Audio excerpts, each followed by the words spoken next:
Alright guys, welcome to this quick video. Whether you have an existing door in your house or you're starting like a new door like me, this video will be great for you. It's super easy to swap. We have the Schlage Touch. It's kind of a basic touchpad I got from Menards. Gonna install it quick on this door. I'm gonna show you guys how. Should take about 10 minutes. First, you're gonna wanna start with your locking mechanism. Some doors have it cut out, this one does not. We're gonna get it set in here. If you look, it's kind of a triangle. You wanna put the point away from the outside of the door. We're gonna put it in here, trace it, and then we're gonna have to chisel out the opening. This is my least favorite part, but it's gotta be done. And it's really not that hard. You just wanna be slow and careful. I just look, get it centered in the hole, and then centered this way as well. You want to make sure it's plumb as well. So you could be a little more accurate with a pen or like a mechanical pencil, but I've found that this construction pencil gives the extra width. This is not fine woodworking. Doesn't mean it can't look good, but don't waste your time. All right, so we got the rough shape of it. I'm gonna set this aside. I'm actually gonna start with my knife.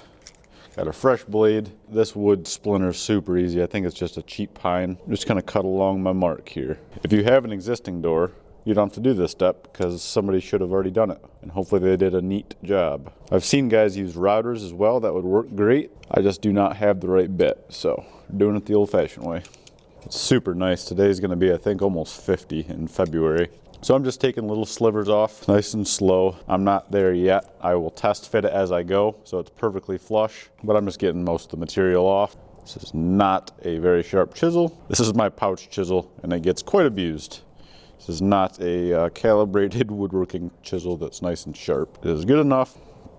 Famous last words. So I know a lot of our videos, guys, have been all about new construction, and they're not, maybe not always relatable because maybe you have no intentions of ever building a house or don't really care. But once this house is built, we're going to be a completely regular homeowner. And we plan to make a ton of videos to help you guys out so you can do stuff around your house. And there's a couple reasons for that.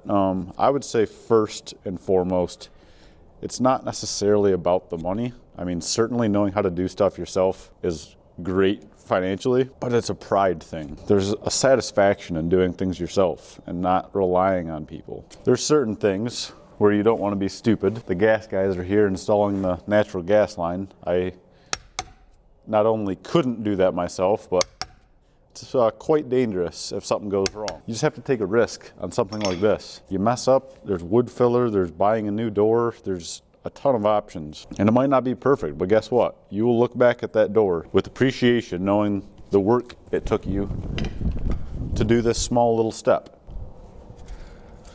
We're a big fan of the keypad because I do not like carrying around keys, and I'm also big on security, not in the paranoid way, but we certainly have real security here at the Rathburn Ranch that I'm not allowed to talk about on YouTube. But the goal is to not get to that point. So keypad locks are a good deterrent. Getting closer. Oh yeah, that is perfect.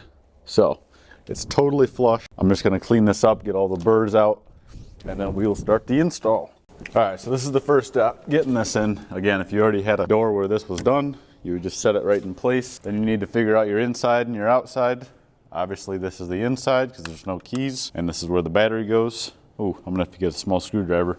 Doors like this with batteries do fail eventually. And this one, for example, does not have, or maybe it does. Is that what that is? Oh my gosh. All right, so clearly I did not read the instructions.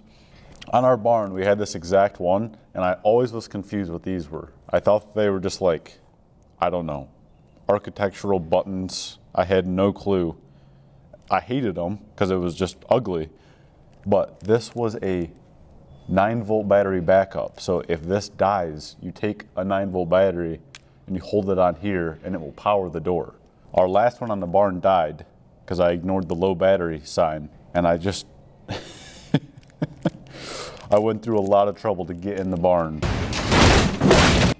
and I could have just did that.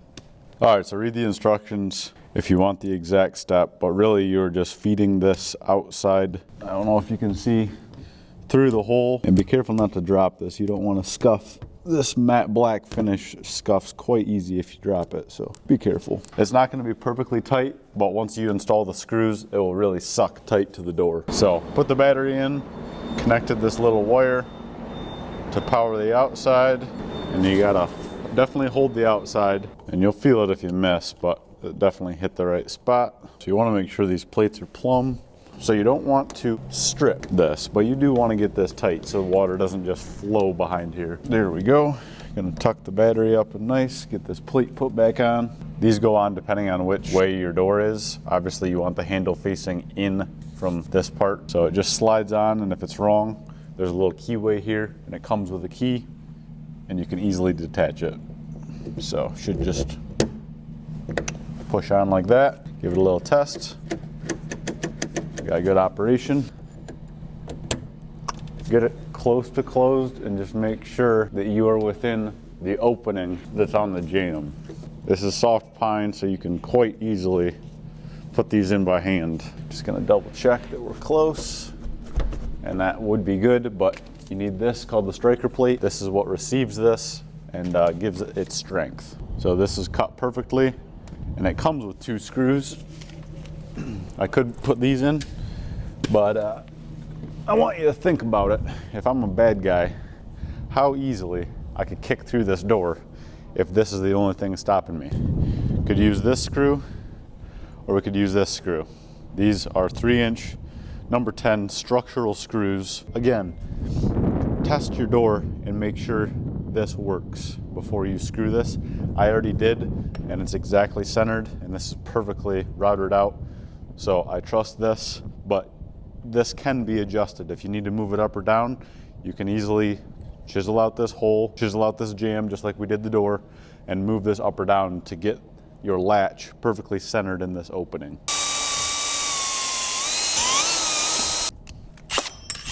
Don't do that. That's how it gets scratched. This piece will get quite scratched anyway, because every time the door shuts, it scrapes along this.